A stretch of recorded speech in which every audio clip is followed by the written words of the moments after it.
ऐसे में जब बीपीएससी का आंदोलन चल रहा है और पिछले कई हफ्तों से चल रहा है, तो ये बड़ा अच्छा होता है कि उसमें दोनों पक्ष के लोगों के बारे में खोद खोद के जानकारियां निकाली जाए। अभी तक हमने जो समझा देखा उसमें प्रशांत किशोर या आंदोलन करने वालों के बारे में तो बहुत कुछ निकाला जा रहा है, उनके वैनिटी वैन से लेकर के हर चीज के ऊपर सवाल खड़ा किया जा रहा है। लेकिन सरकार का जो पक्ष है, उन पक्षों को रखने वाले लोगों के बारे में कोई जानकारी अभी बहुत ज्यादा नहीं उपलब्ध हो रही है, उनके व्यक्तिगत जीवन के बारे में या उनके इतिहास पास्ट के बारे में कि क्या उनका इन्वॉल्वमेंट रहा है, किस तरह के क्वेश्चनेबल इंटीग्रिटी के ऊपर क्या सवाल खड़े कर सकते हैं। और आज हम आपको बताएंगे जो बीपीएससी के चेयरमैन हैं, नए नए चेयरमैन बने हैं, पिछले साल ही चेयरमैन बने थे वो, उनके ऊपर फ्रॉड का केस है। और फ्रॉड का भी कोई ऐसा वैसा केस नहीं है, फ्रॉड का केस ऐसा है कि जो दलित आदिवासियों के लिए, दलित आदिवासी छात्रों के लिए, उनके लिए जो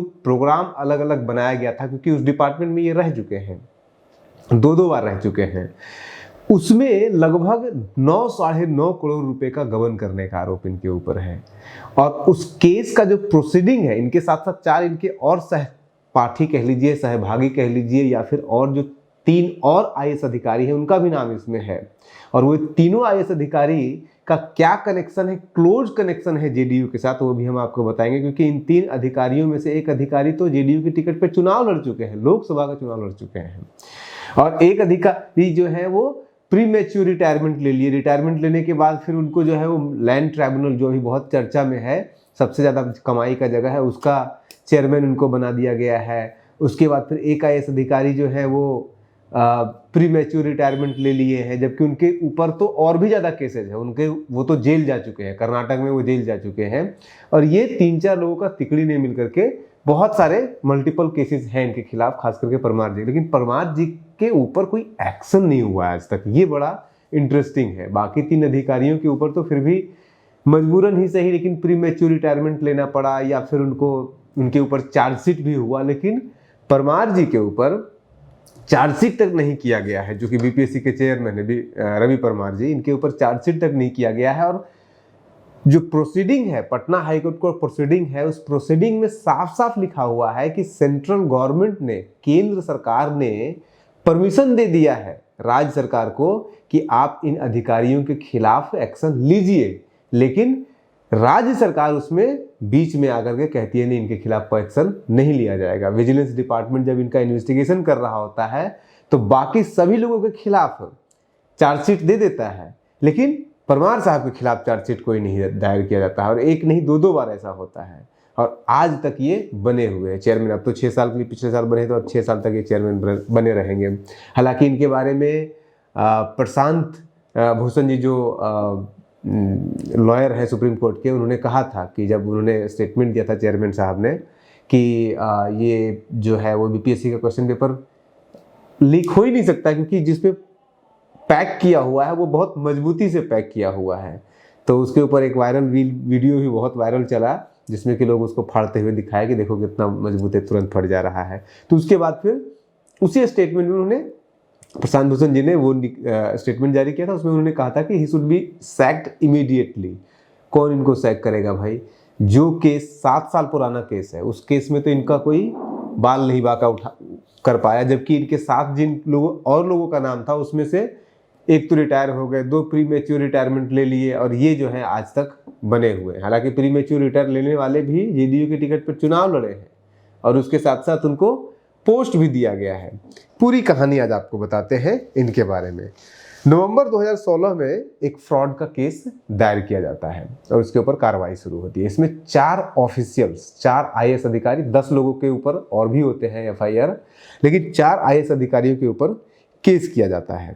उन 4 आईएएस अधिकारियों में से एक थे केपी रमैया। केपी रमैया का नाम याद रखिए, 2014 का लोकसभा चुनाव जब जेडीयू अलग होकर के चुनाव लड़ी थी बीजेपी से, एनडीए से सबसे अलग होकर के, तब सासाराम लोकसभा क्षेत्र से ये कैंडिडेट थे जेडीयू की तरफ से। इसके बाद एक और जो ऑफिशियल्स थे, आईएएस अधिकारी थे, वो थे एसएम राजू। और एसएम राजू जो है वो, इनके ऊपर मल्टीपल केसेस हैं फ्रॉड के। इनके ऊपर इसी 2016-17 में ही 2 केस लगातार, एक 4-4.5 करोड़ का हुआ फ्रॉड का केस, एक बार फिर 9-9.5 करोड़ का हुआ है, 5-5.5 करोड़ का फ्रॉड का केस हुआ है। इनको तो इनके ऊपर FIR भी हुआ, इनको पटना हाई कोर्ट ने इंतरिम बेल दिया है जाकर के, तब जाकर के ये रिलीज हुए हैं, ये छूटे हैं ये। और भी बहुत सारे केस है। कर्नाटक में जब ये थे, पोस्टेड थे, डेपुटेशन पे गए हुए थे, तब भी इनके ऊपर केस हुआ था और ये तो वहाँ पे जेल चले गए थे, वहाँ पे जेल में बाकायदा रह के आए हैं जेल में। बिहार में तो इनको जेल में जाने की जरूरत नहीं पड़ी थी। ऐसे ही और भी IAS अधिकारी, एक और IAS अधिकारी जिन्होंने प्री मैच्योर रिटायरमेंट ले लिया ये केस खुलने के बाद। अब इसमें हुआ ये था कि महादलित स्कॉलरशिप, महादलित जो आयोग है उसमें ये फ्रॉड का केस हुआ था और ये जो पैसे थे ये अलॉट किए गए थे महादलित स्कॉलरशिप स्कीम्स के लिए, जिसमें से कि आपको दलित छात्रों को ड्रेस देने के लिए, या फिर दलित छात्र जो पढ़ लिए, अच्छा मार्क्स लाए हैं, वो बाहर जा रहे हैं, राज्य से बाहर पढ़ाई करने के लिए, टेक्निकल इंजीनियरिंग वगैरह करने के लिए जा रहे हैं, उनकी मदद करने के लिए, उनको ड्रेस देने के लिए पैसा, दलित के लिए, आदिवासियों के लिए हॉस्पिटल और स्कूल्स खोलने का, स्कूल कॉम्प्लेक्स, एक ही ऐसा स्कूल जिसमें हॉस्पिटल भी हो, स्कूल भी ऐसे खोलने के लिए होते थे। दशरथ मांझी कौशल विकास योजना का जो फंड था वो इन्होंने ट्रांसफर कर दिया था इधर उधर। रेडियो, कम्युनिटी रेडियो का इसमें पैसा था, वो सब कुछ इन्होंने ट्रांसफर कर दिया था इधर उधर। इनके ऊपर एक और केस भी है 2022-23 में, इनके ऊपर 22 में केस हुआ इनके ऊपर। स्वास्तिक ट्रेडर जिन्होंने 2022 में 3 करोड़ 84 लाख रुपए का गबन का इनके ऊपर आरोप लगाया था कि इनको फॉल्स केस में, हालांकि बाद में इन्होंने FIR को वापस ले लिया था, अंदर कुछ डीलिंग हो गया होगा।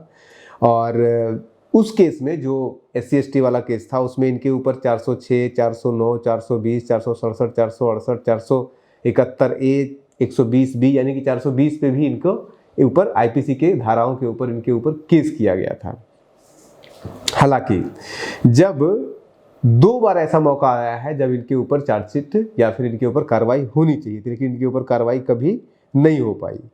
एक मौका आया जब अप्रैल 2019 में चार्जशीट फ्रेम किया गया। उस चार्जशीट में बाकी तीनों IAS अधिकारियों का नाम दिया गया, लेकिन इनका नाम हटा दिया गया। जो परमार साहब है, चेयरमैन है, इनका नाम हटा दिया गया और कहा गया कि इनके बारे में भी इन्वेस्टिगेशन चल रहा है, अभी इन्वेस्टिगेशन कंप्लीट नहीं हुआ है।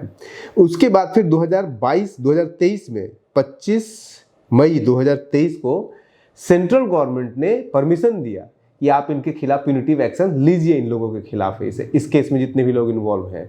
तो उस समय भी बिहार सरकार ने यही जवाब दिया कि नहीं, इनके ऊपर अभी इन्वेस्टिगेशन पूरा हुआ ही नहीं है, तो इनके ऊपर कोई प्यूनिटिव एक्शन लिया जा ही नहीं सकता है। हालांकि इस प्यूनिटिव एक्शन लेने से पहले ही 2 IAS तीनों के तीनों रिटायर हो गए थे। 2 लोगों ने प्री मैच्योर रिटायरमेंट ले लिया, एक रिटायर ही हो गए थे। तो एक्शन किसके खिलाफ लीजिएगा? अभी तक इनके इसी केस में किसी के खिलाफ उस तरह से एक्शन लिया नहीं गया है, साफ साफ बताया जा रहा है। अब इसको देखिएगा आप अगर देखिएगा तो ये जो पूरा स्कैम हुआ है, जो SC/ST फंड को, वेलफेयर फंड को जो ट्रांसफर किया गया है, ये 2010 से लेकर के 2016 के बीच में हुआ है। और इंटरेस्टिंगली 4 जुलाई 2010 से लेकर के 18 फरवरी 2013 तक ये जो परमार साहब हैं, ये सेक्रेटरी रहते हैं social justice and empowerment department में, और उसके बाद फिर ये चीफ एग्जीक्यूटिव ऑफिसर हो जाते हैं। 2016 में जब ये स्कैम हो रहा था, जब ये बाहर आया था, उसमें भी उसी डिपार्टमेंट में थे और उस समय ये चीफ एग्जीक्यूटिव ऑफिसर हुआ करते थे। और इनके रहते हुए सारा कुछ ये कांड हुआ है, तो इसका मतलब है कि साफ साफ इन्वॉल्वमेंट है, लेकिन साफ साफ सरकार ने इनको बचाया है। इस केस में साफ पता चलता है। हालांकि इनका पुराना ट्रैक रिकॉर्ड भी देखिएगा आप याद कीजिए, 2013 में JDU और BJP के रिश्ते खराब होने शुरू होते हैं और 2013 में इनको सेंट्रल डेपुटेशन पे भेज दिया जाता है यहाँ से। क्यों? क्योंकि JDU के ये लोग बहुत ज़्यादा करीब थे।